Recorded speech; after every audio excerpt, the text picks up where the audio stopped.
এ যুদ্ধের যেন কোনো শেষ নেই। হামলা পাল্টা হামলায় কেঁপেছে গোটা বিশ্ব। এখন প্রত্যেকের একটাই প্রশ্ন, থামবে কবে, শেষ কোথায়, আর কত মৃত্যু? এই সব প্রশ্নের মধ্যেই ইউক্রেনের উপর হামলা বাড়ালো রাশিয়া।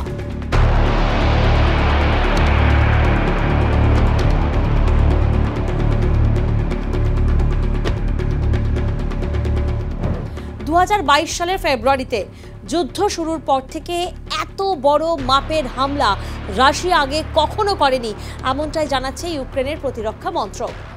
সাম্প্রতিক শান্তি আলোচনা বৈঠক আমরা জানি যে সেভাবে ফলপ্রসূ হয়নি, অর্থাৎ সদর্থক হয়নি।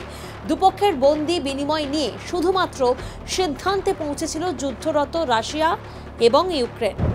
ইস্তানবুলে যুদ্ধবিরতি নিয়ে আলোচনা চলাকালীনই ইউক্রেনের সুমিতে আমরা জানি যে বড়সড় রুশ হামলার অভিযোগ জানিয়েছে ইউক্রেন, যেখানে 9 জন সাধারণ নাগরিকের প্রাণ গেছে। আজ ইউক্রেনের প্রতিরক্ষা মন্ত্রকের তরফে জানানো হয়েছে তাদের উপরে ড্রোন হামলা আরও জোরদার করেছে রুশ সামরিক বাহিনী। 2022 সালের ফেব্রুয়ারিতে যুদ্ধ শুরুর পর থেকে বলা হচ্ছে এত বড় মাপের হামলা রাশিয়া আগে কখনো করেনি, এমনটাই জানাচ্ছে ইউক্রেনের প্রতিরক্ষা মন্ত্রক। কেন এত বড় হামলা, সেই প্রশ্নটা আবারও উঠছে।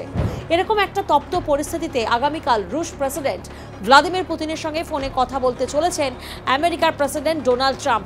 আমরা জানি যে আমেরিকার প্রেসিডেন্ট ডোনাল্ড ট্রাম্প বারবার যুদ্ধবিরতির জন্য তার একটা বড় ভূমিকা রয়েছে, এমনটাই দেখছে গোটা বিশ্ব। এবং এবার আগামীকাল ফোন করতে চলেছেন ডোনাল্ড ট্রাম্প যুদ্ধবিরতির জন্য। সেই সঙ্গে ইউক্রেনের প্রেসিডেন্ট ভলোদিমির জেলেনস্কির সঙ্গে ইটালিতে আজ বৈঠক করেছেন আমেরিকার ভাইস প্রেসিডেন্ট জেডি ভান্স এবং বিদেশ সচিব মার্কো রুবিও। ইউক্রেনের বায়ুসেনা একটা বিবৃতি দিয়েছে আজ, যেখানে তারা জানাচ্ছে যে গত কয়েকদিন ধরে মধ্য কিভের নানা এলাকায় জোরদার ড্রোন হামলা চালাচ্ছে রাশিয়া। আজ কিভের গভর্নর মাইকোলা কালানস্কি তিনি জানিয়েছেন রুশ সামরিক বাহিনীর সাম্প্রতিক হামলায় মৃত্যু হয়েছে এক মহিলা, আহত হয়েছেন 4 বছরের শিশু সহ 4 জন। ড্রোনের আঘাতে ধ্বংস হয়েছে বহু বসতবাড়ি, বহুতল পুড়ে খাক হয়ে গেছে বহু গ্যারাজও। এরকম একটা পরিস্থিতি যখন অনেক এলাকায় ক্ষেপণাস্ত্র আছড়ে পড়ছে, সেখানে আগুন লেগে যাচ্ছে, প্রায় কার্যত ধ্বংসস্তূপে পরিণত হচ্ছে একের পর এক এলাকা। দমকল বাহিনী যাচ্ছে, পরিস্থিতি সামাল দেওয়ার চেষ্টা চালাচ্ছে, এরকম তো একটা পরিস্থিতি চলছে।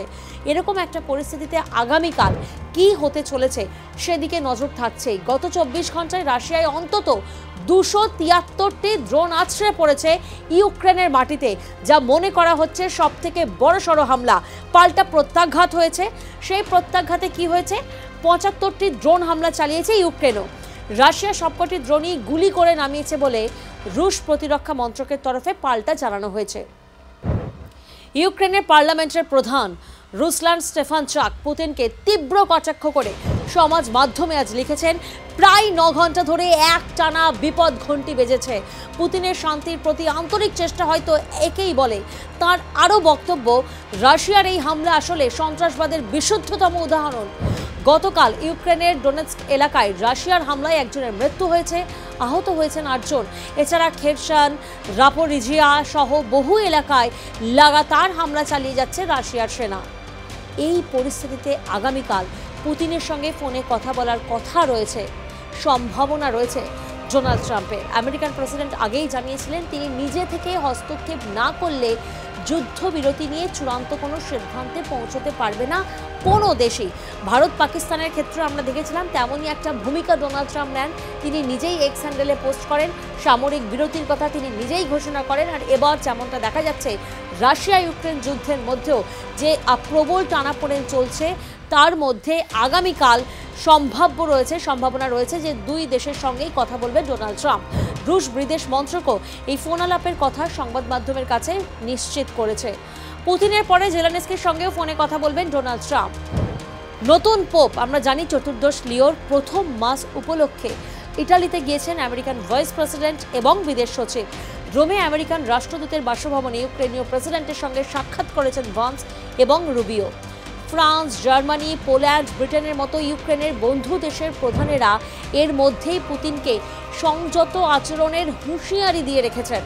ইউক্রেনের উপরে হামলার পরিমাণ বাড়লে রাশিয়ার বিরুদ্ধে নেমে আসতে পারে নিষেধাজ্ঞার বড়সড় খাড়াও। তারা এটাও জানিয়েছে তুরস্কে শান্তি আলোচনায় পুতিন নিজে না গিয়ে কেন দ্বিতীয় স্তরের প্রতিনিধি দল পাঠিয়েছিলেন তা নিয়েও প্রশ্ন তুলেছেন পশ্চিম ইউরোপীয় দেশগুলির নেতারা।